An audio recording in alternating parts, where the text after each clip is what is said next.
the next thing is planning for innovation. And in the process world, and I've been involved myself in a couple of these projects where you have to make a process for strategy, or you have to make a process for process.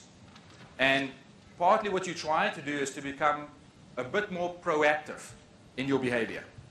So that means that you want to anticipate certain changes. And as you know, trying to do that means that you have to have a crystal ball. You must be able to read the future, and I think it's incredibly difficult for us to do that. Now, what happens 90% of the time is that we then stay mostly reactive.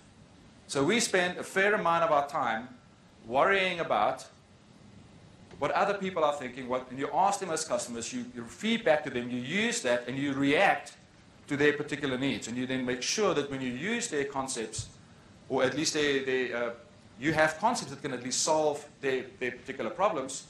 Maybe we need to move into an era where we are more concerned with a concept called real-time active. Can we come up with, and this is, I guess, the key question here, is a concept that says we can respond to a demand as close as possible to real time.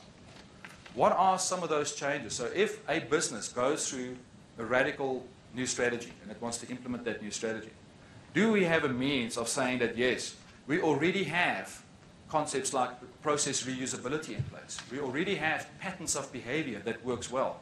We already have a library of concepts that we know that at a certain level of granularity that we'll discuss this now, has already solved a number of different problems. And when we then deal with this particular problem, we can take all these elements and bring them together as close as possible to real time. So I guess my vision is something like this.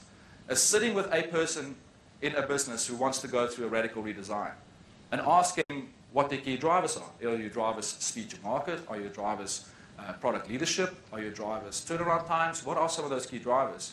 And then have access almost immediately to a library of intellect that has been modeled in some form or another and used based on your context that you can just draw from